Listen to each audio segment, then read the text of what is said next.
Alright guys, what's going on? Welcome in. So we actually just got done reacting to Daniel Jeremiah's mock draft 3.0. In this one, we're going to be reacting to Mel Kiper's mock draft 3.0. So without further ado, let's jump right into it. With the first overall pick, no surprise here, he has the Bears going with Caleb Williams. I feel like with every mock draft that we see from here until the time of the draft, it will be Caleb Williams at spot number 1.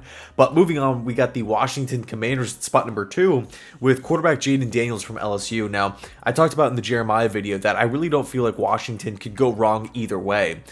May fits the system. May has a humongous upside. Drake May really provides a lot of...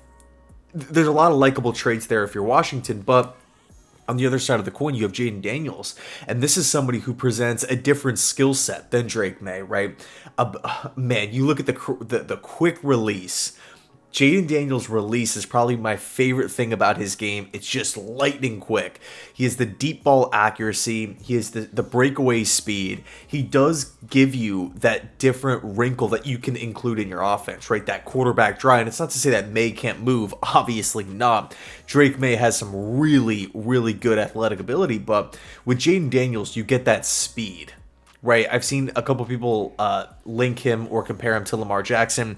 I wouldn't go as that far, talking about his breakaway speed and stuff like that. But Daniels can freaking move, man. Daniels, on a breakaway can book it to the end zone. I mean, he did that time after time after time back at LSU, and I see him doing that at the NFL level. I feel like also too, Jaden Daniels might be considered more ready to play at this point in time compared to a Drake May. I mean Drake can maybe sit on the bench for a half year or something like that to really make sure that he's ready to go and prepared for the NFL game. Whereas Daniels, I could see him just stepping in immediately and not having a single issue. I do feel like maybe the learning curve for Daniels might not be as high compared to Drake May. But both quarterbacks, I feel like Washington, they can't go wrong. Again, if they decide on Drake May, no, I'm not going to be looking at them thinking to myself, like, what are they doing or anything crazy like that. But in this mock, Jaden Daniels to the Commanders. Now, at spot number 3, he has the Patriots going with Drake May, QB from North Carolina. This is such a weird spot, right? New England, you can make an argument for a quarterback, right? Which is they have Jacoby Brissett on the roster. You can stash a quarterback behind him for an entire season. There's not that immediate need to play right away because the Pats have that 3rd overall pick, and this is a really highly touted, quarterback class. Might as well take one, right? It's not every day that you have a top 5 pick, especially for New England, who I can't even remember the last time that they picked this high. So, from that perspective, it's like, okay, let's go get a guy who has the potential to be here for the next decade. I don't want to say the next Tom Brady, but, something similar, right? Let's go get our franchise dude. But the arguments against taking a quarterback is they don't have a left tackle. They don't have much help at wide receiver. You have a brand new first-year rookie defensive head coach in Gerard Mayo here. If you take a quarterback and the plan is to play him right away, that's probably one of the least... It's probably, one of the least attractive situations in the game for a rookie quarterback to step into. Not much help at wide receiver. I really like Ramondre Stevenson, don't get me wrong, but as far as what the numbers said, the Patriots didn't have much success running the ball last year, so they couldn't really throw, they couldn't really run. They don't really have a fantastic offensive line. I like David Andrews, Mike Onwenu got brought back at right tackle, which I like, but again, Connor McDermott is the team's left tackle. I just don't know. I just don't know if you're putting a quarterback in a position to have success. If the plan is to start him. Now, if they want to take a QB, stash him for a year, let Brissett go out there and, try to battle with not much around him, that could maybe make some, maybe make some sense. Then you can load in another free agency class and another draft pick, potentially find your future left tackle there. But I think, honestly, the most ideal situation for New England is a trade back scenario, right? Or maybe just BPA here, Marvin Harrison, Joe Alt, whoever New England is thinking is the best, the safest, the player that fits the best with the New England Patriots at spot number 3, and then maybe come back in early round 2 and go with like a Penix or somebody like that. I think New England does have a lot of options laid out in front of him here. But, again, according to Mel Kiper here, Drake May to the Pats. Okay, at 4, no surprise here, Marvin Harrison Jr. to the Cardinals. The Cardinals desperately need help at wideout, right? They just lost Hollywood Brown. You got to go get Kyler Murray, a number 1 weapon. Adding a guy like Marvin Harrison could take some pressure off of Michael Wilson, right? And if you look at the Cardinals draft, they have another first-round pick later on, which they can maybe address with, edge rusher or corner or something. I think Arizona, after this draft class, is going to be, really, really young, exciting team to kind of just watch and keep your eye on. But in this case, Marvin Harrison, I don't feel like Arizona should overthink it. But the good news for them, they really need help at wide receiver. If they go Neighbors, if they go Harrison, I think at the end of the day, the Cardinals will be getting a massive upgrade. I really feel like the top, I want to say 4 receivers in this class would step in and be the wide receiver 1 for Arizona. So perfect situation for the Arizona Cardinals. Okay, at spot number 5, he has the LA Chargers going with Malik Neighbors, wide receiver from LSU. I love this pick, right? No more Mike Williams, no more Keenan Allen.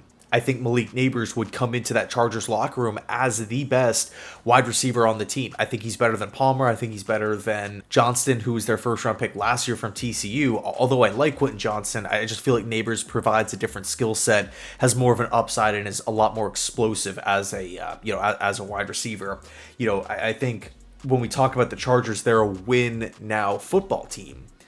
The Brock Bowers argument is definitely there, but I think with the additions of Disley from Seattle and Hurst, 2 free agent veteran tight ends that you're bringing in, you're spending money on, are you really going to, bury them on the depth chart with taking Brock Bowers at 5? I think if that was the case, they probably would have saved some money and only brought in 1 tight end or something like that. So I think Malik Neighbors, on the outside, just thinking about that offense is kind of nuts to think about. But yeah, Chargers going Malik Neighbors. Okay, at spot number 6, he has the Giants going with Rome Odunze, wide receiver from Washington. I love this pick, right? I think at the end of the day, you have to add some wide receiver talent if you're the New York Giants. Again, much like Neighbors and Harrison that we talked about with, the Chargers and Arizona respectively, I think Odunze walks into the Giants locker room and is the best wideout on the team. Whenever you're in a position like that, it's a win-win, right? It's a win-win. I think Odunze would help out Daniel Jones massively, being a consistent threat on the outside, somebody who is a red zone threat, somebody who is a playmaker, somebody who does have a high floor. And I also think he would take pressure off of the running game, right? They just added Devin Singletary. I think Singletary is one of the more underrated players in football. I think this is just a tremendous pick here. I don't want to see the Giants overthink it and pass on a wideout and just roll into next season with, again, another talent-depleted wide receiving core. Okay, with the Titans at spot number 7, he has them going with Joe Alt, tackle from Notre Dame. A-plus pick here. A-plus pick. I think we're going to see, much like the Jeremiah mock, this mock, obviously, I think with many, many mock drafts that we're going to be breaking down and reacting to in the future, we're going to be seeing a lot of Joe Alt going to the Tennessee Titans. Why? Because it makes so much sense, right? When you desperately need a left tackle, when you desperately need to keep a young quarterback upright for his development, when you have wide receiver options, if you are a first-year rookie, offensive-minded head coach, and you have the chance at drafting the best tackle in the draft at 7, we're not talking about at 3 or 4, at 7, I feel like you have to pull the trigger. Joe Alt is not like a developmental prospect. He has a high ceiling and a high floor. He's going to upgrade in pass protection and run blocking. Again, he's going to keep Will Levis upright. He has a great attitude, great, you listen to interviews from coaches and players. They freaking love Joe Alt. He acts like a pro, son of a pro. You're pairing him up right next to Peter Skoronski as well. I think Joe Alt to the Tennessee Titans makes so much sense. If I was a Titans fan, this is my number one hope on draft night. Okay, at 8, Dallas Turner to the Atlanta Falcons. So back-to-back picks here that were identical to the Jeremiah mock. Again, it makes a ton of sense. You're getting a guy with a high ceiling, and you're pairing him up next to or with Raheem Morris, somebody who's really done a lot with the outside linebacker, edge rushers with the LA Rams. He always had guys develop, back with LA. And with the addition of Kirk Cousins, obviously, and with the team having a lot of weapons already, just bringing in Darnell Mooney as well to take some pressure off of Bijan, Kyle Pitts, and Drake London, I think this is a prime opportunity for the Falcons to land, what they would think is the best edge rusher in the class. Not to mention Dallas Turner fits that system really, really well, and he would probably be coming in as the number one edge rusher on the team. So I really like this fit here. Moving on to the Chicago Bears, let's go defensive end from Florida State, Jared Verse. In my opinion, I think the Chicago Bears are going defensive end. With the addition of Keenan Allen, with already having DJ Moore on the roster, they just signed DeAndre Swift to a 3-year contract. Man, I think Chicago, they're making a lot of win now moves. You're not trading for Keenan Allen if you're projected to, if you're thinking you're going to win 5 or 6 games. You're not doing that. You're not signing Kevin Byard. You're not, this team is looking to make a big jump this year. They traded for Montez Sweat, who's a freaking animal. They signed, again, Kevin Byard. They have Tremaine Edmonds in the middle of the defense. They locked up Jalen Johnson at corner. You have your running back.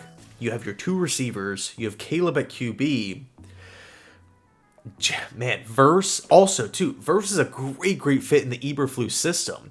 Go get a young pass rusher who can come in on a cheap deal and not even be the number one pass rusher on the team, right? Take a guy who can get some pressure off of Sweat, right? So offenses aren't just shifting his way all the time in pass protection, right? Running backs don't just automatically go to Montez Sweat. If they do that, that's going to free up Verse in one-on-one matchups. I think the Bears, I've seen a lot of people continue to mock a wide receiver going here to Chicago. But man, I think Eberflus, the defensive guy, is really going to want another defensive end to pair up with Sweat. So I think for me, if I was a Bears fan, I know it's not like the sexiest pick in the world, but I would go with Verse. I love this pick here for the Bears. And then at spot number 10 here, he has the New York Jets going with Brock Bowers, tight end from Georgia. This makes a lot of sense, right? Now, if you are looking at Tyler Boyd or Mike Williams, who's literally currently visiting with the Jets, and they get a deal done, it almost feels like this is the favorite, right? Because you're looking at an offense with, let's just play the hypothetical. Garrett Wilson, Breece Hall, Mike Williams, and then Brock Bowers at tight end. With Tyron Smith at left tackle, with Morgan Moses at right tackle, with John Simpson upgrading at left guard, I would assume. And ABT coming back, like that is a totally revamped offense. Of course, they would still need depth because a lot of those guys have injury concerns. Moses got beat up a little bit. Tyron Smith tends to miss time quite a lot. Mike Williams tends to miss time quite a lot. But Brock Bowers would give Aaron Rodgers a true weapon over the middle of the field, a matchup nightmare. Bowers is somebody who like, it blows my mind. He was able, at the tight end position, to be the number one option for the Georgia Bulldogs, especially in tight situations, and SEC defenses could not stop him. They could not. The SEC has some of the best defensive minds in college in the sport, and some of the best athletes, and they could not stop Brock Bowers. There were times where everybody in the stadium knew that Brock Bowers was getting the football, 3rd and 7, a 3rd and 9, everybody, and he would just come down with the play. He would make it right. Physical, old school type of player, with the football in his hands, of course. Physical as hell. I love Brock Bowers, and he would be a 100% an upgrade over Tyler Conklin, what they had last year, CJ Uzama, and Jeremy Ruckert. I think really the main debate is in this situation, by the way, like assuming that the Jets were to sign a wide receiver, Brock Bowers at tight end, or do we double down on offensive line? I think there's a couple offensive linemen here that make sense. I mean, the Jets could, theoretically draft Olu Fashanu and stash him because Tyron Smith, again, he does get hurt pretty much every single year.